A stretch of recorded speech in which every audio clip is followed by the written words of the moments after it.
Está circulando una declaración de intenciones.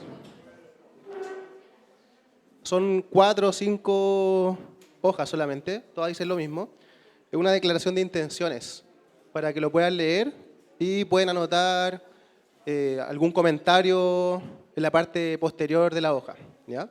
Esto va a ser importante porque el día de mañana vamos a discutir en la mesa redonda para intentar llegar a algunos acuerdos más avanzados sobre esto, ¿ya? Así que las sugerencias o comentarios que nos dejen van a ser súper importantes.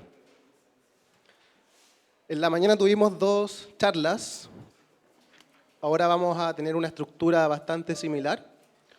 Una charla nuevamente por el doctor Wagner Barbosa, posteriormente doctor Sandro Bustamante, y vamos a dejar todas las preguntas que tengan para el final, para el conversatorio entre ambos.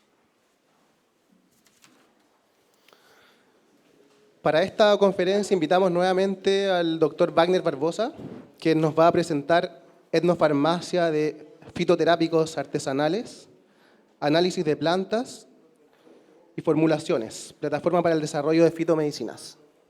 Adelante, doctor. Obrigado, Joaquim. Sigamos, então, com nossa discussão sobre como, na abordagem interdisciplinar, contribuir para um desenvolvimento da fitoterapia e seus, não só da fitoterapia, não só como método, mas também os materiais aplicados na fitoterapia. Então, mais cedo falamos sobre a tecnologia da assistência, falamos da assistência farmacêutica, com plantas medicinais e fitoterápicos, as ações, e hoje, continuamos. E agora falaremos sobre a parte experimental do trabalho. Da parte experimental desse sistema complexo, né, eu gosto dessa expressão, que envolve saúde, meio ambiente e a política. Então, aqui, estou apresentando para vocês a criação do Laboratório de Etnofarmácia nos idos de 2009. 16 de dezembro, recebemos um aporte de recursos do governo do estado do Pará e instalamos, num ambiente bem acolhedor, esse laboratório. Hoje o laboratório não tem mais espaço físico, porque essa casa, o meio ambiente levou embora.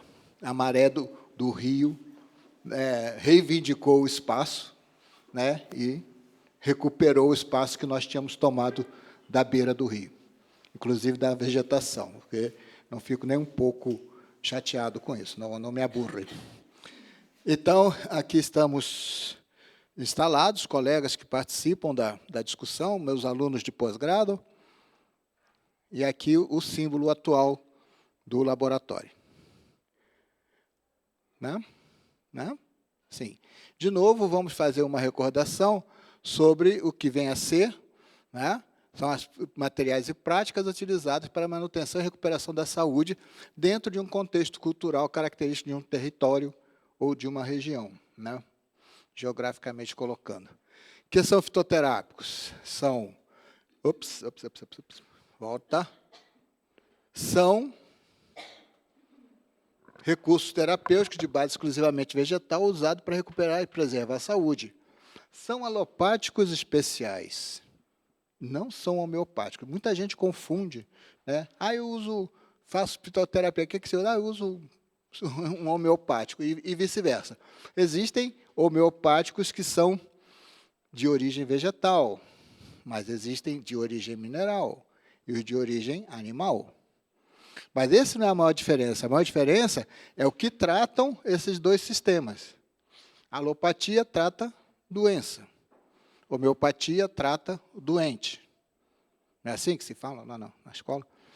E a homeopatia, a fitoterapia, o insumo farmacêutico ativo é vegetal, e é assim que chamamos no Brasil, né? A gente não fala mais princípio ativo, essa expressão já foi substituída por uma mais precisa, que é o insumo farmacêutico ativo, se é de origem sintética, se é de origem vegetal, a gente coloca o V no final, IFAV.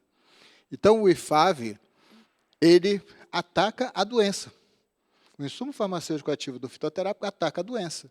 Trata a doença, não trata, mas trata a doença de uma forma mais ampla, né? Segundo Rudolf Weiss, fitoterapeuta alemão, pesquisador alemão, os fitoterápicos contêm substâncias ativas que desempenham a atividade farmacológica desejada e algumas substâncias que são coadjuvantes. Algumas que são transformadas em fármaco, são profármaco. Tá? Então, na biossíntese das substâncias ativas e não ativas no vegetal, existe sempre uma etapa anterior da molécula que vai ser sintetizada. Então, são etapas de biossíntese. Então, a molécula na sua etapa anterior, por exemplo, tem um acetato, um radical preso nela. Quando o organismo metaboliza e tira esse acetato, a molécula se torna ativa. É o que a indústria farmacêutica aplica como drogas de ação prolongada. Então, às vezes é a cinética, às vezes é a estrutura da substância que é alterada e ela passa a ter atividade farmacológica. No caso dos fitoterápicos, temos as substâncias ativas, as substâncias pré-ativas, ou seja, que são transformadas em substâncias ativas, e outras substâncias que são análogas, semelhantes à substância ativa, que vai, então, interferir em alguns processos de reações adversas ou de efeitos colaterais. Essa é a reflexão do professor Weiss, né, que tem um livro com mais de 70 anos. O livro é antigo, 70, mas ele vem sendo atualizado pelos sucessores dele, e isso é mantido, né, como uma hipótese bastante plausível. Que temos também em paralelo aqui? Temos a etnofarmacognosia, né, que contribui para a pesquisa de novos fitoterápicos. Então, ela vai trabalhar com remédio de origem vegetal, mineral e animal, preparados segundo técnicas apropriadas de uma etnia ou comunidade. Né? Então, a etnofarmacognosia vai estudar o farmacógeno quem faz farmácia, quem fez farmácia sabe, farmacógeno é a parte da planta que tem atividade, que é usada na preparação dos remédios, dos medicamentos. Aí a gente tem, aqui estão dados, né, da literatura, nós temos o conjunto de dados sobre espécies vegetais contendo forma e alegação de uso, a partir de informações fornecidas por especialistas tradicionais, que são as herveiras, os herveiros e parteiras e pessoas que trabalham, né, e associado com o saber científico, entre comillas. É considerado, no processamento das informações, o aspecto místico que permeia a fitoterapia tradicional. Então, uma etnofarmacopeia, além de trazer as plantas, as alegações de uso e as formas de uso, também pode conter informações sobre o ritual de preparação de um remédio, sobre o ritual de coleta de uma determinada planta. Né? Então, existe, por exemplo, nós vimos lá com os caiapó, no centro do estado do Pará, o pajé, o xamã, conversar com a planta antes de coletá-la. Dizia, muito obrigado por ser uma planta medicinal, por ter efeito benéfico para... Com licença, eu vou lhe tirar uma parte para preparar um remédio para cuidar de uma pessoa. Né? E isso, assim, faz parte do procedimento do especialista tradicional pajé ou xamã. E isso está registrado num artigo que eu escrevi em 1998, me parece.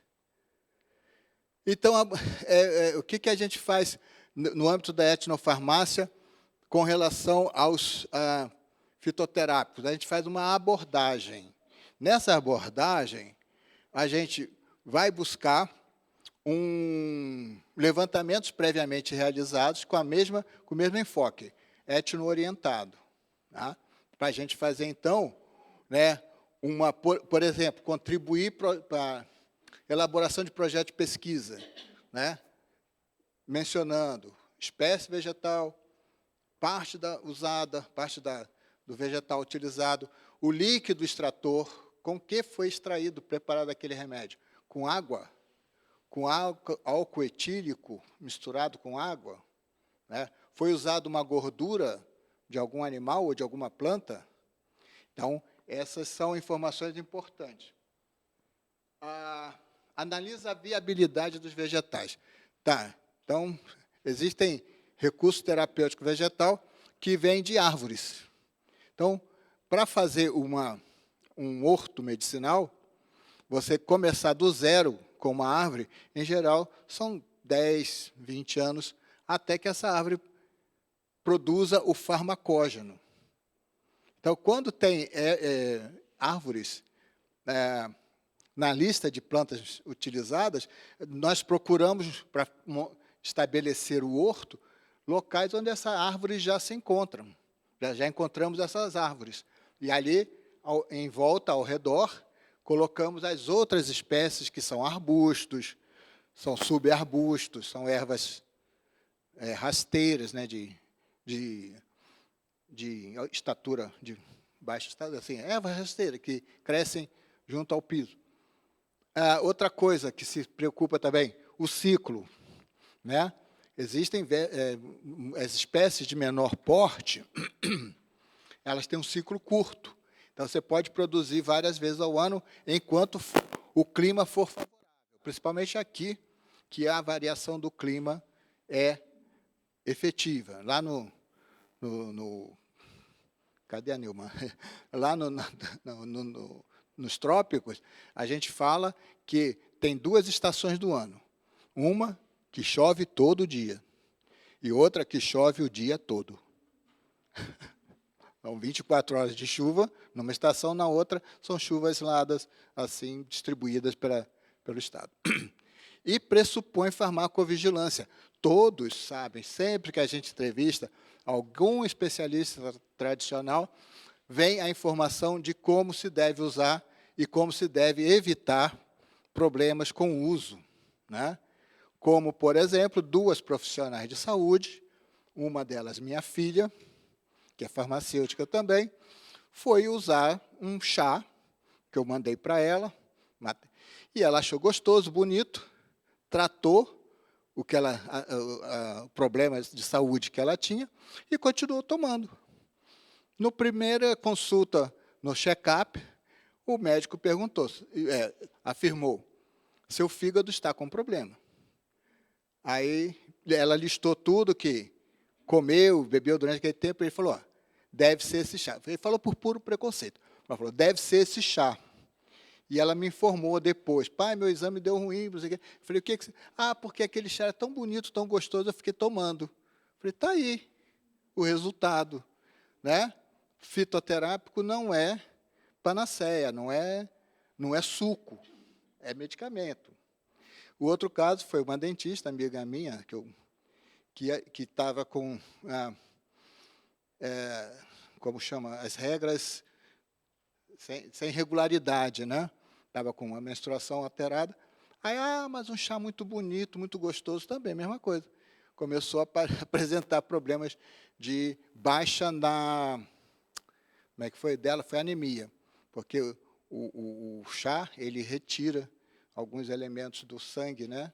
Aí vai provocando baixa absorção E aí é para usar uma semana. Usou, parou, o sintoma suspende o uso, né? Então, essas informações a gente tem com as pessoas lá.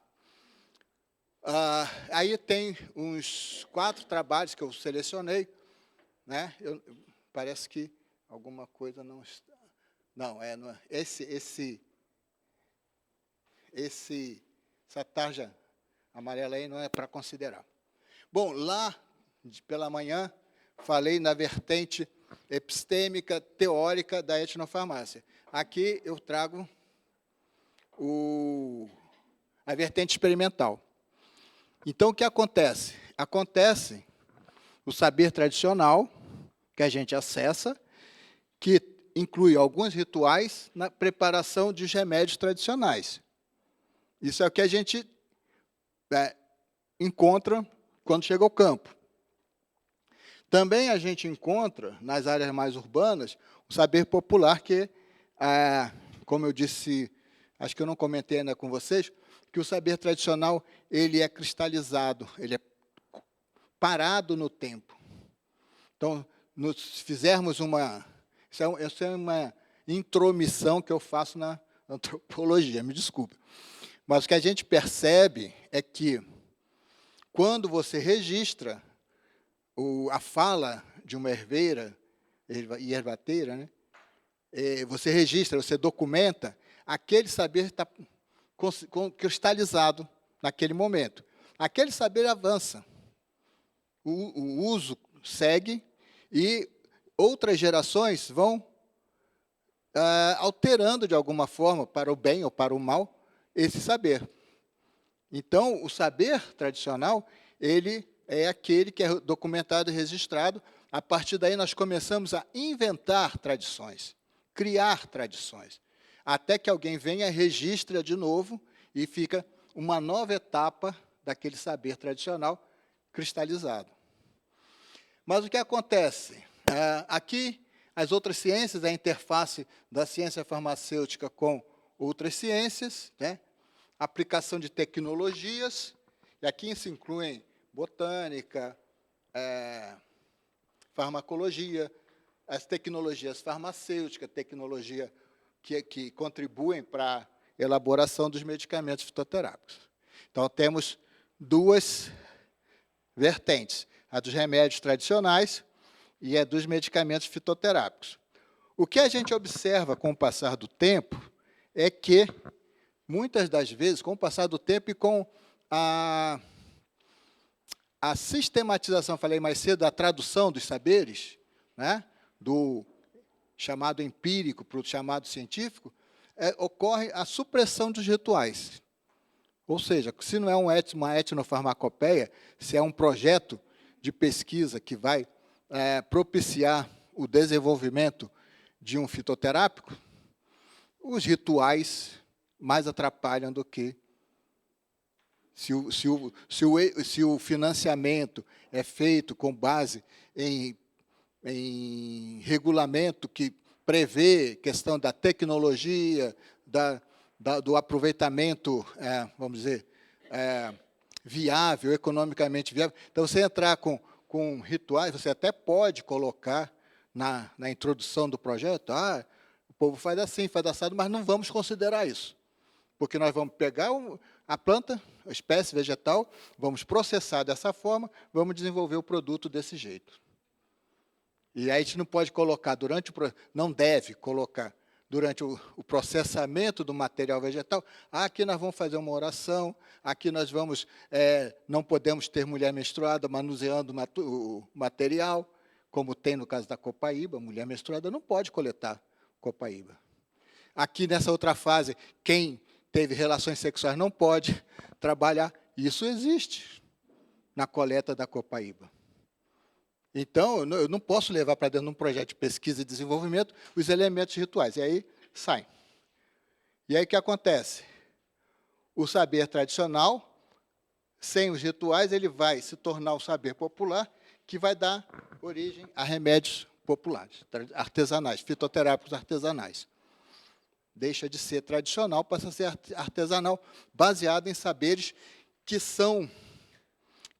tiveram origem no saber tradicional, mas que precisaram ser simplificados para poder atender, por exemplo, a demanda ou atender às regras de um edital de financiamento. Compreendem? Edital de financiamento, né? Então, assim que a gente elaborou esse modelo epistêmico da vertente experimental da fitoterapia, da etnofarmácia. Então, uma das fases, né, que eu coloquei a abordagem etnofarmacêutica, uma das fases é o levantamento, pesquisa para selecionar espécies vegetais. Aí eu trago aqui um capítulo de livro, Selecionando Plantas Medicinais para o Desenvolvimento de Fitoterápicos e o Uso na atenção primária, em saúde. Né, nosso grupo de trabalho e tal. E ali eu faço uma descrição comparativa de diferentes técnicas etno-orientadas, da etnobotânica. Ele começa com abordagem aleatória. Ou seja, você vai para o campo, mede 1 metro quadrado, cata as plantas ali e conta com a sorte de ali ter alguma planta que interessa. Então, existe uma abordagem que é a quimiosistemática. Sabemos que uma espécie de Salix alba, produz salicina, produz ácido salicílico, e a gente transforma em ácido acetilsalicílico. Aí eu ouço dizer que lá no Amapá tem um Salix. Ali deve ter salicina, deve ter ácido salicílico. Vamos explorar, identificar o vegetal e explorar, né, no sentido da investigação, a composição química, se há realmente os ácidos que o Salix alba apresenta e tal, e, inclusive, propor como fonte de ácido salicílico para a produção de salicina, ou produzir um fitoterápico a partir das folhas da espécie, por exemplo, como se faz com a Salix alba. Tá? E tem outras abordagens, etnofarmacológica, etnobotânica, etnofarmacêutica. E aí está o cabeçalho. E aí nós fizemos, pulou uma parte.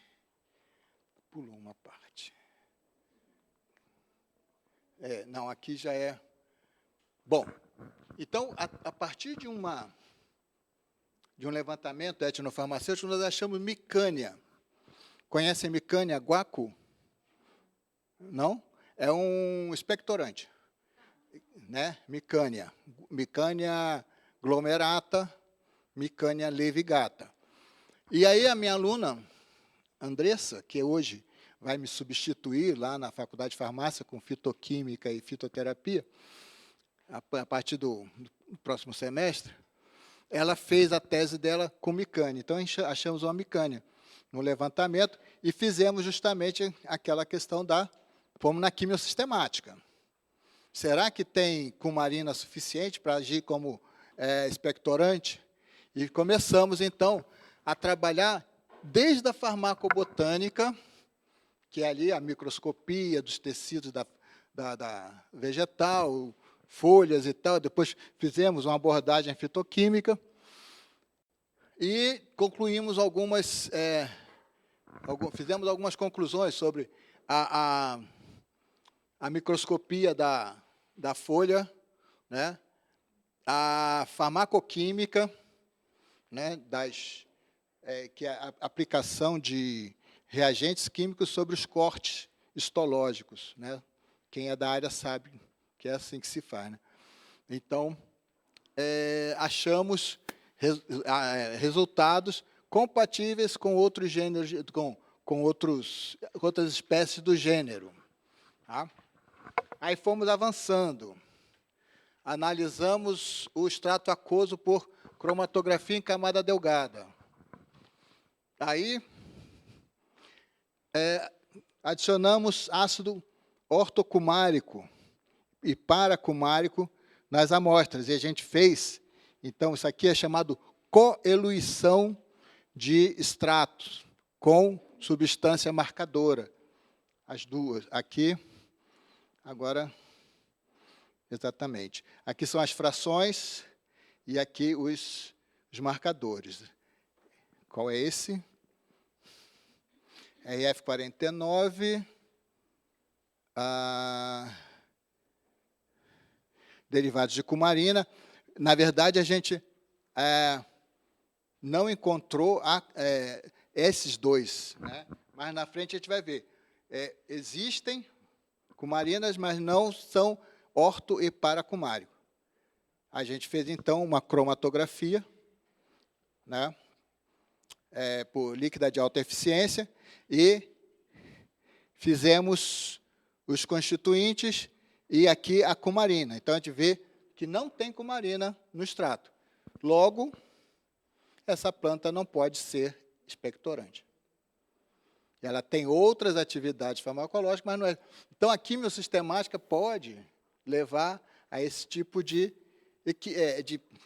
frustração, vamos dizer assim. Se a gente faz todo o procedimento para fazer um expectorante de micânia lindleyana e chega lá no final, não acontece. Né? Isso é um esforço, dispêndio de esforço sem retorno. Então, a gente fez essa análise e viu. Mas, então, o que tem ali em 2 minutos, 16, 4,18 minutos? Fomos buscar outros métodos, assim, usamos a espectroscopia no ultravioleta. E aqui está o perfil da cumarina e aqui o perfil da nossa substância. Então, os perfis dos dois espectros são semelhantes, né? Tem uma taxa de... Deixa eu ver se está aqui. Não. Tem uma taxa de similaridade. O equipamento calcula 0,99. Então, os espectros têm semelhança, mas não têm a mesma estrutura as duas substâncias. Então, vamos para outro método, outra técnica. Fizemos a injeção de paracumárico, extrato bruto aquoso de micânia lindleyana, ácido paracumárico, extrato bruto aquoso de micânia, acrescido de ácido cumárico, paracumárico. Então, lá em cima tem o cromatograma do chá, né, o extrato bruto, e aqui tem esse pico de 7,61. Tem aqui o pico de 7,62 do ácido paracumárico, e aqui o pico 7,76 aumentado, ó, a área é bem maior, porque foi adicionado ácido paracumárico à amostra. Isso é uma indicação de mais de 90% da presença do ácido paracumárico na amostra. Então, o que a gente fez? Escolheu o ácido paracumárico para ser o nosso marcador. A partir daqui, o que aconteceu? Ela fez mestrado com um professor de farmacologia, analisou a atividade farmacológica da micânia lindleyana, que foi muito boa em teste de inflamação. Mas a gente estava com a quimiosistemática na cabeça, e sabe, pô, isso por que ela não é expectorante? Porque não tem ortocumárico, não tem a cumarina, tem o paracumárico.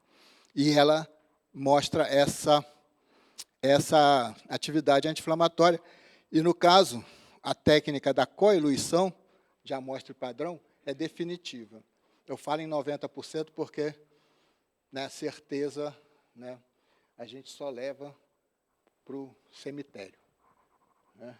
É certo que nós vamos para o cemitério, mas é altamente provável que exista paracumárico aqui, para mais de 90%. Tá? Essa é a evidência. É o aumento da área do pico da amostra original por, chamo contaminação. Eu chamo de coiluição. Bom, aí vamos a outro exemplo de etnofarmácia para a seleção e orientação, principalmente dos passos de uma pesquisa. Então, caracterização de isoeleuterina no extrato aquoso de euleterina plicata, conhecida como marupazinho, na região norte. contra a entamoeba histolítica e a entamoeba dispar. Então, temos aqui o mestrando, Luiz Cláudio Malheiros, e colegas que participaram, Luiz Carlos Rodrigues, que fez a parasitologia. Então, primeiramente, fizemos o levantamento etno-orientado. E a gente viu, por exemplo, que marupazinho era recomendado para diarreia por 79% ali é frequência de citação da planta para o determinado doença, no caso, diarreia. 79% dos entrevistados, e foram muitas pessoas, foram 50 agentes comunitários de saúde fazendo 20 entrevistas cada um, 1.000 pessoas. 790 falaram marupazinho. Fizemos isso num ano, 2000, me parece, em 2008 fizemos de novo.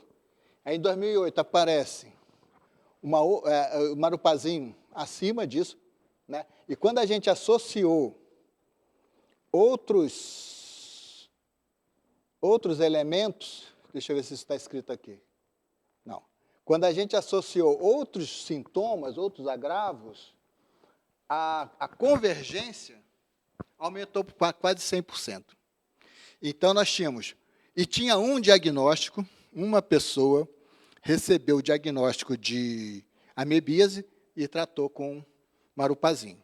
Então, era uma indicação muito forte de que serviria para amebíase. Aí, começamos a investigar, e na forma de chá, extrato aquoso. Aí, começamos a investigar a composição. Então, aqui, nós temos essas manchas amareladas aqui. A gente fez uma... Ah, não, aqui já é. Reação, aqui é reação com hidróxido de potássio, me parece. E aí aparecem as manchas relacionadas às naftoquinonas. Fizemos análise por CLAI, o HPLC, HPLC, da tintura, porque aí trabalhamos com uma outra forma farmacêutica, que também é recomendada, preparar com cachaça. Melhor do que botar álcool etílico comercial.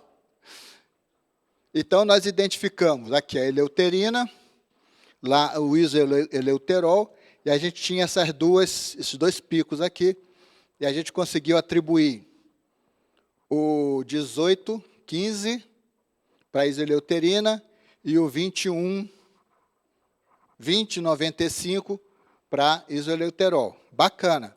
Mas o povo não usa tintura. A gente pesquisou, o povo usa chá. Então, fizemos o decocto de eleuterina e plicata, e a gente só achou um dos componentes. Tá? Fizemos a correlação de espectro de... Isso aqui, ó, vocês vejam que a intensidade é muito baixa, mas o equipamento consegue captar uma correlação de quase 1,0, de 0,999. Então, no caso aí, não.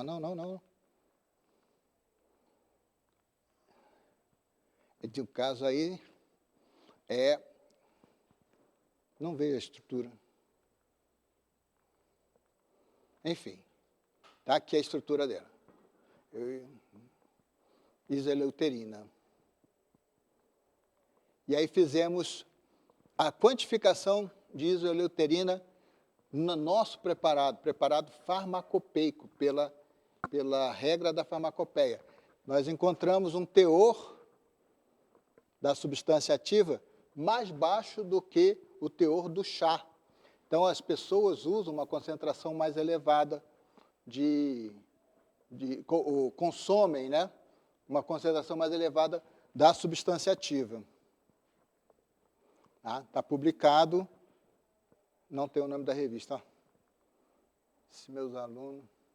Enfim, aqui o que a gente faz é o seguinte, a gente pegou, desde o começo, a informação das pessoas e fomos processando essa informação né, sistematizando nos parâmetros da pesquisa fitoquímica para, né, contribuir para o desenvolvimento do fitoterápico. Quando nós obtivemos esse resultado, preparamos a monografia da Eleuterina plicata para apresentar no Comitê Técnico Temático de Apoio à Política Nacional de Plantas Medicinais e Fitoterápicos, para esta planta, essa espécie vegetal, ser incorporada no formulário de fitoterápicos. Qual foi o problema? Por que não conseguimos? Porque, para ser incorporada como medicamento tradicional fitoterápico, precisa haver uma publicação com mais de 30 anos que diga a forma de uso, a quantidade, a relação droga e extrato, a quantidade de droga e o volume do extrato preparado. Precisa ter informações sobre efetividade. A pessoa estava com a amebíase, tomou o chá e parou, a amebíase acabou. A pessoa estava saudável, estava só com a amebíase, tratou com marupazinho e continuou saudável, sem amebíase. Ou seja, não houve um efeito tóxico. E isso tem que estar registrado na literatura para ser notificado como medicamento tradicional fitoterápico. E eu achei vários artigos na literatura, mas nenhuma trazia a quantidade de droga, a relação droga-extrato. Dizia, foi extraído 1 grama de 10 gramas de marupazinho com 20 litros de etanol. Foram extraídos 10 gramas com 100 ml de água. Né? Mas depois, no final, isso tem que se transformar em relação droga e extrato. Não é só a quantidade que foi extraído, porque no processo você diminui o volume, você, né, pode perder, né, volume nesse. Então tem que medir o volume final. Depois da filtração, depois de tudo, você ou completa ou você usa o valor que está final. Então só medir de quanto partiu. Quando eu botava isso na monografia, lá na Anvisa dizia não. A informação é RDE, extrato. Não é droga líquido extrator, é droga e extrato final. Então, por isso não entrou. Também tinha artigos que não davam o processamento do material vegetal. O material vegetal, no caso, são bulbos, como cebola. Cebola? Né? É um bulbo. Então, ele precisa ser seco, precisa ser cortado, pulverizado. Dizendo, 100 gramas de bulbo de Eleuterina plicata foram extraídos com 200 ml. E assim, como foi? Foi seco? Foi triturado? Não. Então, a informação da pesquisa, da investigação, é fundamental para a gente poder elaborar uma monografia que atenda às normas da vigilância sanitária. E isso falta muito. Então, nós tivemos aqui mais cedo falando sobre pesquisa no Brasil. No Brasil, a gente faz pesquisa com plantas medicinais e vegetal em geral, sei lá, desde que se criou condições de fazer pesquisa e investigação fitoquímica e farmacológica de plantas medicinais, o Brasil faz. Agora, como disse, faz com extratos que não são possíveis das pessoas consumirem, fazem extratos com cloroforme, com hexano, com acetato de etila, com butanol, metanol. E a gente precisa de quê? Resultados com água, álcool etílico, a mistura chamada hidroetanólica, a 70 graus Gay-Lussac ou a 40 graus Gay-Lussac. E isso não se faz, porque às vezes não tem condição de fazer, às vezes a equipe da pesquisa não sabe que é para fazer assim, para ter um aproveitamento lá na frente. E às vezes faz até na perspectiva de obter substância isolada. Bom, aqui a pesquisa da minha tese de doutorado. Eu usei cromatografia líquida acoplada a espectroscopia do ultravioleta e espectrometria de massas. Então, é uma espécie usada para reduzir ou mitigar as sequelas do derrame cerebral. Então, fiz o cromatograma do chá, né, de Cissos. Aí fiz uma comparação comparação de dois picos, um de 23 e outro de 23,2, 23,4. Então, são dois flavonoides, né, com uma diferença básica nessa região. A que se deveria essa diferença? Né? Tem aí... Assim, aí a gente calculou, comparou com vitexina. Tá? Teve uma taxa, um RT elevadíssimo, 0,9 alguma coisa. Cadê? E o outro comparamos com isovitexina, também com elevado grau de coincidência. Então, a gente concluiu que essas substâncias estavam presentes e elas são antioxidantes. Daí, o efeito nos processos das sequelas do derrame. Né? Aqui fizemos mais umas técnicas, né, de cromatograma de massa. Né? Então, isso aqui são substâncias detectadas pelo espectrômetro de massa. Não tem pico, são sinais de massa, de pico moleculares. Né? Então, a gente fez fizemos também extrato de íons, né? Detectava íons com massa definida, 350 unidade de massa atômica, 3 substâncias. 400 e... aqui é o espectro normal, o espectro de massa, o cromatograma de massas normais, extrato de íons. Depois modulamos para 432, o pico de 23 minutos tem essa massa. Modulamos para 549, o pico de 15 minutos tem essa massa. E modulamos para 578, o último pico tem essa massa. E, a partir daí, a gente consegue, então, identificar a estrutura, né, descrever a estrutura das substâncias, fazendo outros experimentos em espectrometria de massa. Então, a gente tem, nesse fluxo, né, as várias etapas, agora a gente pode se consolidar nesse fluxograma, que é o levantamento, cultivo ou coleta, identificação botânica, material vegetal. O material vegetal, através de processos extrativos, gera um extrato bruto, que quando ele tem a substância ativa quantificada, ele é padronizado, de acordo, inclusive, com a nova regulamentação brasileira. A gente pode fazer um fracionamento e extrair a fração ativa. Padronizando a fração ativa, a gente prepara um medicamento tradicional fitoterápico. Aí tem que ter formulação. Se submetemos a ensaios não clínicos, clínicos e toxicológicos, após a formulação, temos o medicamento fitoterápico. Então, todo o nosso trabalho, do nosso grupo, vem até aqui. Tá? Então, se a gente tem um extrato usado pela população que é padronizável, a gente pode formular um medicamento tradicional fitoterápico. Se, por exemplo, obtemos frações e padronizamos as frações, pode ter um MTF, mas pode ter um medicamento fitoterápico, tendo necessariamente que passar pela farmacologia. Então, é assim que nós desenvolvemos fitoterápicos, tanto o medicamento tradicional, como o medicamento...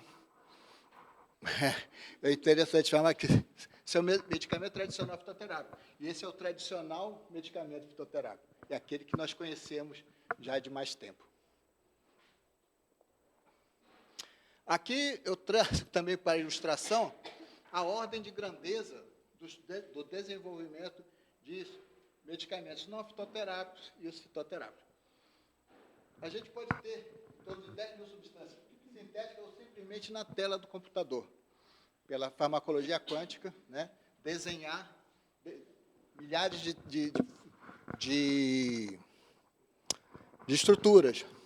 Mas quando vai para a bancada, muitas dessas estruturas são insintetizáveis, não podem ser sintetizadas. Elas existem só de forma virtual. Das que são sintetizáveis, cerca de 10 têm potencial de se tornar fármaco. E das 10, realmente se mostra qualidade de fármaco e podem ser incorporadas em medicamento. Quando chegamos lá, a gente já gastou alguma coisa na ordem dos bilhões.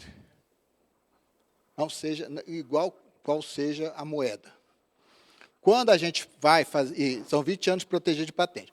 Quando a gente vai para fitoterápicos, isso vai para a casa dos milhões. Ainda é bastante investimento. Mas, por exemplo, 3 produtos farmacêuticos desenvolvidos, né, fitoterápicos, desenvolvidos em 3 a 4 anos. Por quê? Porque existe literatura sobre as espécies, existe conhecimento prévio. Quando a gente formula a partir de uma substância sintetizada, pode ter conhecimento prévio, e é o que as indústrias normalmente fazem, para renovar as suas patentes. Né? A substância ativa tem uma estrutura, e aí os caras vão para o laboratório e enfiam um acetato, um tosilato, um mesitilato, para poder mudar a estrutura da substância e fazer um novo registro e uma nova patente.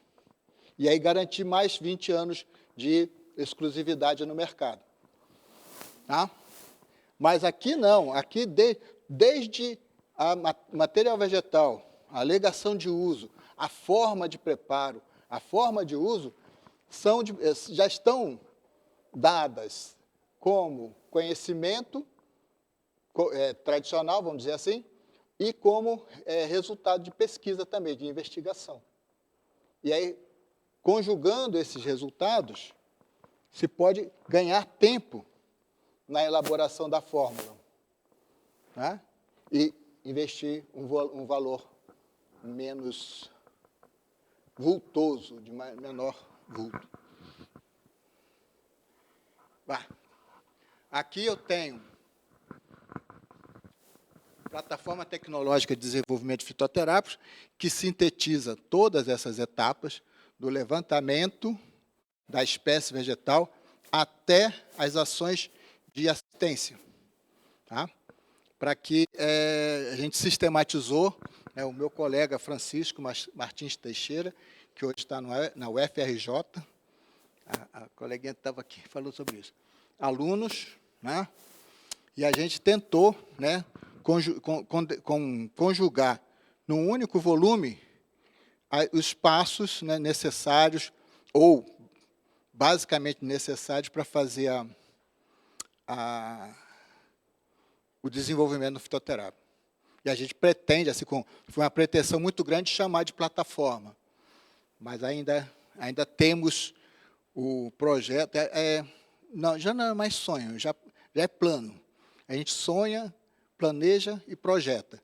Então, está na fase do plano. O plano é que a gente dê uma contribuição nesse sentido, de propor uma plataforma tecnológica para desenvolvimento de fitoterápicos, baseado nas nossas reflexões e pesquisas já realizadas.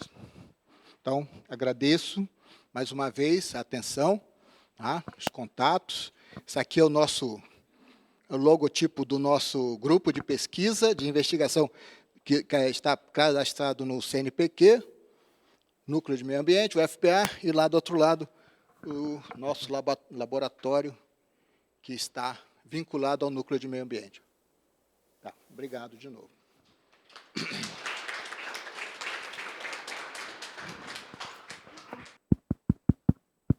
Muchas gracias, profesor.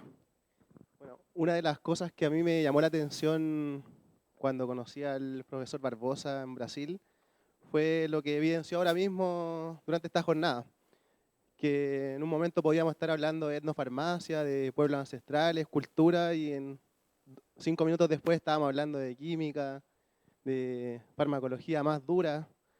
Y eso mismo lo demuestra con los libros que me traje para Chile de él. Un libro muy, quizás, más de estilo humanista, relacionado a la etnofarmacia, y otro libro que él hizo hace varios años de fitoquímica. Entonces yo destaco mucho eso y sé que el profesor podría estar aquí hablando una semana entera de distintas cosas. Sí. Bueno, ahora los invito a pasar al segundo coffee break y luego continuamos con la charla del profesor Sandro Bustamante y un conversatorio. Eso, muchas gracias.